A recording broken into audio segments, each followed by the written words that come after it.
I keep Thank you, on wanting to Madam yield him my Speaker. I'd time. advise my friend I am prepared to Go ahead. close. Recognized. Thank you, Madam Speaker. With that, I yield myself the balance of my time. Gentleman's recognized. Thank you, Madam Speaker. I can't, before I go to my formal remarks, my friend and I will have a discussion about energy. I'm a big believer in renewables. My own state gets 42% of its energy or electricity from wind power, and we're number 2 in the country.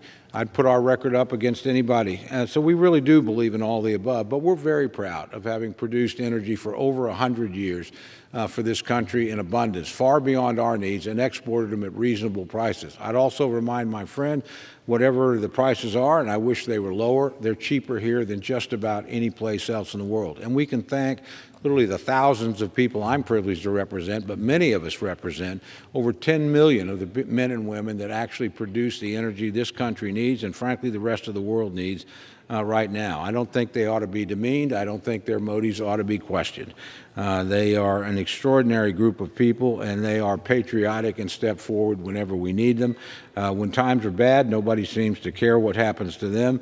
When times get tougher, everybody wants them to step forward, invest more, and do more, and they do. And they will continue to do that in this time of crisis. So I don't think we need to be divided on this. No question, we need more oil and gas now. Europe needs more oil and gas now. And we've been taught a serious lesson about the dangers of becoming reliant on people like Mr. Putin and when they have the ability to impact world prices. Madam Speaker, in closing, although I oppose the rule, I'm greatly encouraged by the underlying appropriations measure. While not perfect, no bill ever is, it could always be better. It does represent a good compromise between Democrats and Republicans that will ensure full-year funding for fiscal year 2022.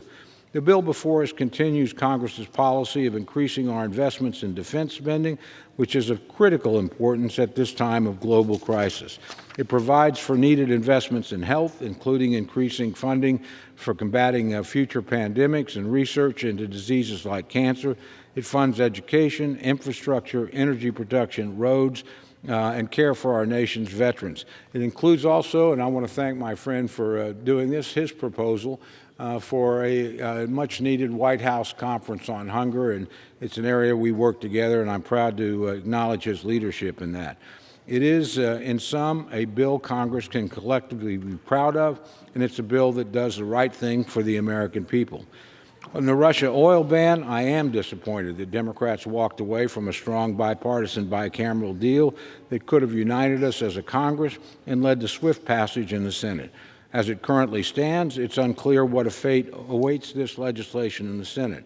I'm hopeful that my friends on the other side will reflect on this missed opportunity and work with Republicans to not only stand up against Russian aggression abroad, but also for homegrown American energy resources that are critical to achieving our goal in checking Vladimir Putin.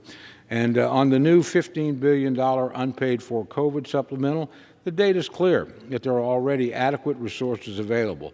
These could be fully utilized before additional funds are provided. Madam Speaker, while I urge my colleagues to vote no on the previous question and no on the rule, I encourage all members to support the bipartisan and bicameral omnibus appropriations bill. And with that, Madam Speaker, I yield back the balance of my time.